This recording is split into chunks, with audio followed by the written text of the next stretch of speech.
Gubernur Bali Wayan Koster menegaskan bahwa pertandingan pamungkas Bali United melawan Persik Kediri di Stadion Kapten Iwayan Dipta Gianyar hanya bisa ditonton langsung oleh 3.000 penonton.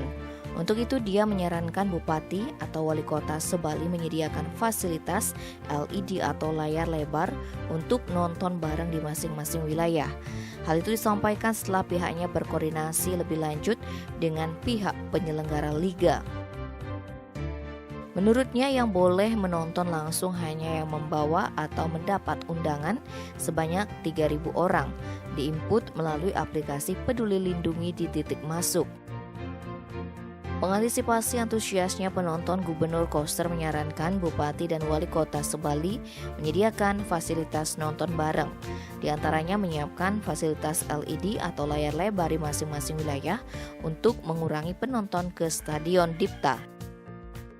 Selain itu dia juga berharap para wali kota dan bupati ikut nonton bareng bersama penggemar bola di masing-masing wilayah.